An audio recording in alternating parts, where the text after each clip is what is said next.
Jain friends, हम लोग अपना पैसेज सोल्व कर रहे थे यूपीएससी 2023 के। अब आइए इस श्रृंखला में हम लोग आगे बढ़ते हैं। उम्मीद है आपको पैसेज समझ में आ रहा होगा कैसे सॉल्व करते हैं। मैंने बहुत सारे तरीके आपको समझाए थे, उसमें से सबसे आसान तरीका है कि आप पैसेज पढ़िए और ठीक से सॉल्व करने के लिए सीखिए। ठीक है, आइए अब हम लोग 22 नंबर पैसेज को देखते हैं ध्यान से।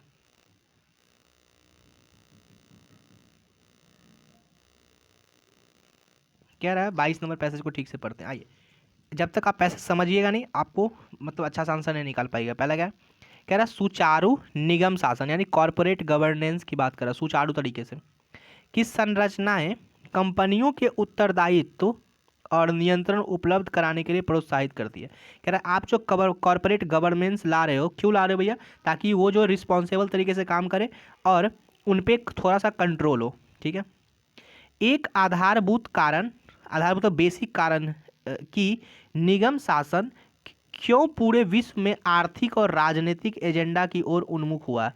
कह रहा है कि आप जो लगा रहे हो, अब यहाँ पे देखिए प्रॉब्लम समझ में आए। कह रहे हैं पूरी दुनिया में जो आप कॉरपोरेट गवर्नेंस लगा रहे हो वो आर्थिक यानी इकोनॉमिक्स और पॉलिटिकल्स एजेंडे के देखते हुए लगा रहे हो।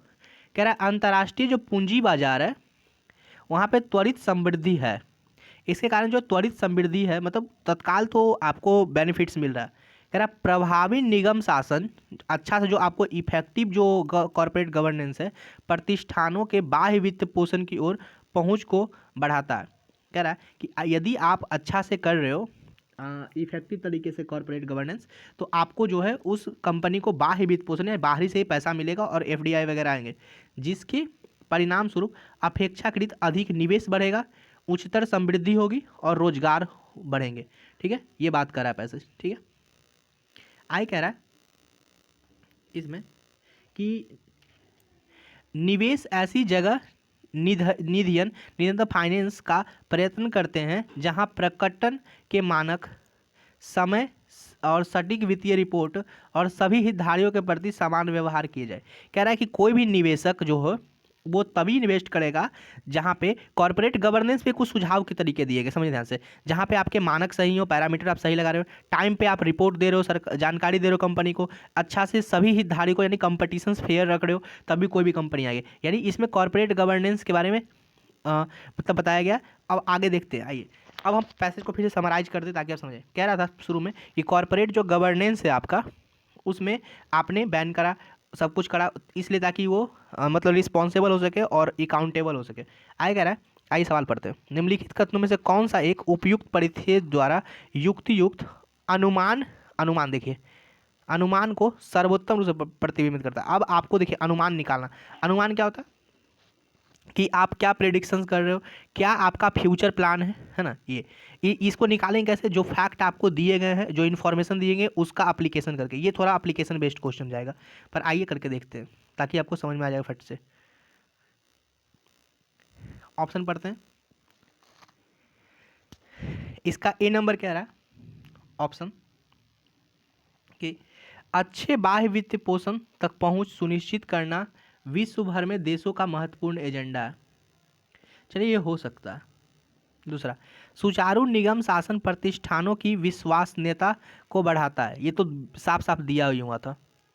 आगे कह रहा है अंतर्राष्ट्रीय पूंजी बाजार यह सुनिश्चित करता है कि प्रतिष्ठान अच्छा निगम शासन बनाए। ये अंतर्राष्ट्रीय पूंजी बाजार यह सुनिश्चित करता है। और आगे कह रहा है सुचारू निगम शासन मजबूत पूर्ति श्रृंखला को सुकर बनाता है ना। यानी कह रहा है आपका सप्लाई चेन, पर सप्लाई चेन के बारे में कहीं बात अच्छे से हुई नहीं है पैसेज में। नहीं, पैसेज का कोर थीम क्या था शुरू से देखिए। आइए अब ऑप्शन इसमें थोड़ा सा कन्फ्यूजन ज़्यादा, मैंने बोला था ये थोड़ा सा सवाल टफ जाएगा, पर मैं फिर भी आपको आंसर निकाल कर दिखाता हूँ। कह रहा है कि अब पहला देखिए डी ऑप्शन काटने का तरीका समझिए। क्या कह रहा है क्या सप्लाई चेन की बात ही नहीं, वो कह रहा है कि आप पूंजी जो जुटा रहे हो और एफडीआई वगैरह जो आपका आएगा वो कॉर्पोरेट गवर्नेंस अच्छा हो तभी आएगा। तो डी ऑप्शन तो खत्म हो गया। अगला कह रहा है सी नंबर ऑप्शन पढ़ते हैं, अंतर्राष्ट्रीय पूंजी बाजार यह सुनिश्चित करते हैं कि प्रतिष्ठान अच्छा निगम शासन बनाए रखे। ठीक है, ये अच्छा निगम कॉर्पोरेट गवर्नेंस बनाए रखे। तो अंतर्राष्ट्रीय पूंजी बाजार ये सुनिश्चित कैसे कर सकता है, ये तो आपके गवर्नेंस सुनिश्चित करेंगे ना आपके देश की। अंतर्राष्ट्रीय पूंजी बाजार तो केवल ये सुनिश्चित करेंगे कि आपके यहाँ इन्वेस्टमेंट आएगा, एफडीआई वगैरह आएगा कि नहीं, क्योंकि वो तभी तो होगा, है ना। अब आगे समझते हैं, फिर से अभी समझते हैं कि सी ऑप्शन क्यों काट रहे हैं। दूसरा कह रहा है कि आपका जो कॉर्पोरेट गवर्नेंस को अच्छा बनाए रखना, यदि अंतर्राष्ट्रीय पूंजी बाजार अकेला ये काम कर लेता तो कोई भी रूलिंग गवर्नमेंट को अपने कंट्री के अंदर रूल बनाने की जरूरत ही क्या पड़ती। तो सी ऑप्शन जो है प्रैक्टिकल नहीं है, मतलब हैं अच्छे हैं ऑप्शंस पर प्रैक्टिकल नहीं है। ए नंबर को देखते हैं ध्यान से, कहता है अच्छे वित्त पोषण तक पहुंच सुनिश्चित करना विश्व भर में देशों का महत्वपूर्ण एजेंडा है। अच्छे बाह्य वित्त पोषण तक पहुंच सुनिश्चित करना विश्व भर में देशों का महत्वपूर्ण एजेंडा, ये भी आंसर सही है। पर इसमें भी क्या प्रॉब्लम है समझते हैं, बेस्ट आंसर खोजना था ना मैं, तो इसमें देखिए क्या प्रॉब्लम।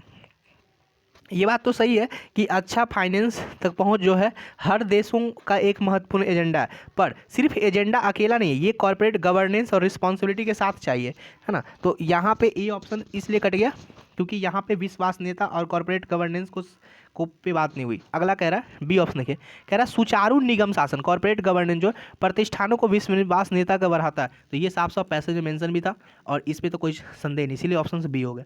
ठीक है, उम्मीद है आपको पैसेज समझ में आ गया होगा। पैसेज देखने के लिए धन्यवाद। इसका देख लेते एक आध सवाल और बचा होगा तो, हाँ अब नहीं है। चलिए मैं आगे पैसेज अभी आगे डिस्कस करूँगा।